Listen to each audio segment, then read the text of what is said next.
ఈనాటి మన డీప్ డైవ్కు అందరికీ స్వాగతం. మన ముందున్నది బైబిల్లోని మత్తయి సువార్త 7వ అధ్యాయం. ఇందులో నిజంగా చాలా లోతైన ముఖ్యమైన బోధనలు కనిపిస్తున్నాయి. అవునవును, నిజమే. ఈ అధ్యాయం మన వ్యక్తిగత జీవితం నుంచి, అంటే ఇతరులతో ఎలా ఉండాలి అనే వరకు చాలా విషయాలు చెప్తుంది. తీర్పు తీర్చడం, ప్రార్థన, సరైన దారి ఎంచుకోవటం, ఇలా చాలా అంశాలున్నాయి. అవును, అందులో మొదటిదే చాలా పవర్ఫుల్గా అనిపిస్తుంది. ఇతరులను తీర్పు తీర్చవద్దు అనేది. ఆ వచనాలు 1-5. మన కంట్లో దూలముంచుకుని ఎదుటివారి కంట్లో నలుస్తీయాలని చూడటం ఎంత వింత అని అడుగుతుంది కదా. కరెక్ట్. వినడానికి సింపుల్గా అనిపించినా ఆచరణలో కొంచెం కష్టమే. అందుకే ఇది ఆత్మపరిశీలన ఎంత ముఖ్యమో నొక్కి చెప్తుంది. ఇతరుల వైపు వేలెత్తే ముందు మనల్ని మనం చూసుకోవాలనేది ముఖ్యం. అయితే వెంటనే 6వ వచనంలో కొంచెం భిన్నంగా అనిపిస్తుంది. పవిత్రమైన వాటిని, అంటే వాటి విలువ తెలియని వాళ్లకు ఇవ్వొద్దని, మీ ముత్యాలను పందుల ముందు వెయ్యవద్దు అని. అవును, అంటే ఒకవైపు తీర్పు తీర్చొద్దు అంటూనే మరోవైపు విచక్షణ కూడా అవసరమని చెప్తున్నారన్నమాట. దేనికి విలువ ఇవ్వాలి, ఎక్కడ ఇవ్వాలి అనేది తెలియాలి. ఆ తర్వాత ఆ ప్రార్థన గురించొస్తుంది. అడగండి, వెదకండి, తట్టండి అని వచనాలు 7-11. ప్రయత్నిస్తే ఫలితం ఉంటుందని, దేవుడు మన అవసరాలు తీరుస్తాడని ఒక భరోసా లాంటిది. నిజమే. పట్టుదల ఉండాలని ప్రోత్సహిస్తోంది. దీనికి కనెక్టెడ్గానే ఆ గోల్డెన్ రూల్ వస్తోంది 12వ వచనంలో. అవును, ఆ గోల్డెన్ రూల్. ఇతరులు మనకు ఎలా చేయాలని కోరుకుంటామో మనం కూడా వారికి అలాగే చేయాలని. చాలా ప్రాథమికమైన సూత్రంలా అనిపిస్తుంది. ప్రాథమికమే అయినా చాలా లోతైనది. ఒక రకంగా చెప్పాలంటే ఆ తీర్పు తీర్చవద్దు అనేదానికి ఇది పాజిటివ్ సైడ్ అన్నమాట. ఎదుటివారి స్థానంలో మనల్ని ఊహించుకుంటే బహుశా తీర్పు చెప్పడం మానేసి మంచి చేయడానికే మొగ్గు చూపుతామేమో.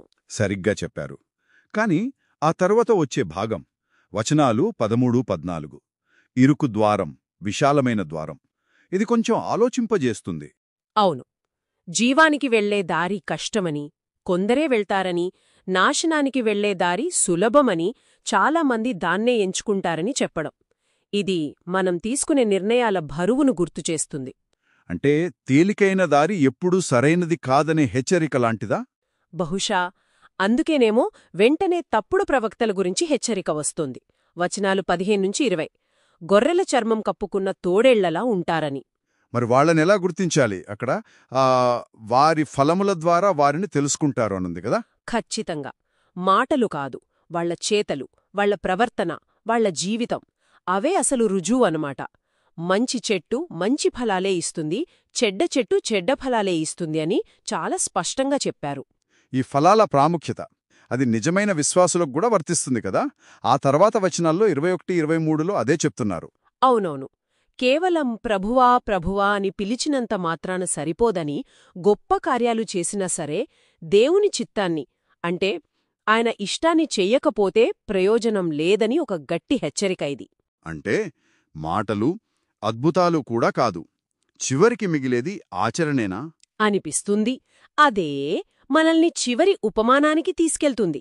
జ్ఞాని, బుద్ధిహీనుడైన కట్టేవారి కథ. వచనాలు 24-27. అవును, బండమీద ఇల్లు కట్టినవాడు, ఇసుక మీద ఇల్లు కట్టినవాడు.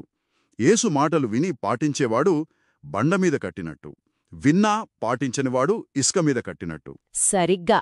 అంటే వినడమనేది పునాదిలో మొదటి రాయిలాంటిది. కాని ఆ విన్నదాన్ని ఆచరించడమే ఆ పునాదిని స్థిరంగా బండలా మార్చేది. తుఫానులు, వరదలు, అంటే జీవితంలో కష్టాలొచ్చినప్పుడు ఆ తేడా తెలుస్తుంది. కాబట్టి మొత్తం మీద ఈ అధ్యాయం నుంచి మనం తీసుకోవాల్సినవి: తీర్పుకు ముందు మనల్ని మనం చూసుకోవడం, పట్టుదలతో ప్రార్థించడం, ఇతరులకు మంచి చేయడం, అంటే ఆ గోల్డెన్ రూల్, సరైన, బహుశా కష్టమైన దారిని ఎంచుకోవడం. అలాగే మాటల్ని కాదు, క్రియల్ని బట్టి, అంటే ఫలాల్ని బట్టి వ్యక్తుల్ని అంచనా వేయడం. అన్నిటికన్నా ముఖ్యంగా విన్నదాన్ని జీవితంలో పెట్టడం, ఆచరించడం. నిజమే. ముగింపులో ఆ ప్రజల స్పందన కూడా ఆసక్తికరంగా ఉంది. వచనాలు 28-29. వాళ్ళు ఆశ్చర్యపోయారట యేసు బోధనకి. ఎందుకంటే ఆయన శాస్త్రుల వలె కాకుండా అధికారంతో బోధించారని. అవును, అది ఆలోచించాల్సిన విషయం. ఆ అధికారం, అది ఎక్కడి నుంచి వస్తుంది? కేవలం బాగా మాట్లాడటం వలన, లేక ఆ మాటల వెనుక ఉన్న నిజాయితీ, ఆచరణ, అనుభవం వలన ఏ రకమైన అధికారం ప్రజల మీద నిజమైన ప్రభావం చూపుతుంది? ఇది మనం మననం చేసుకోవాల్సిన ప్రశ్న.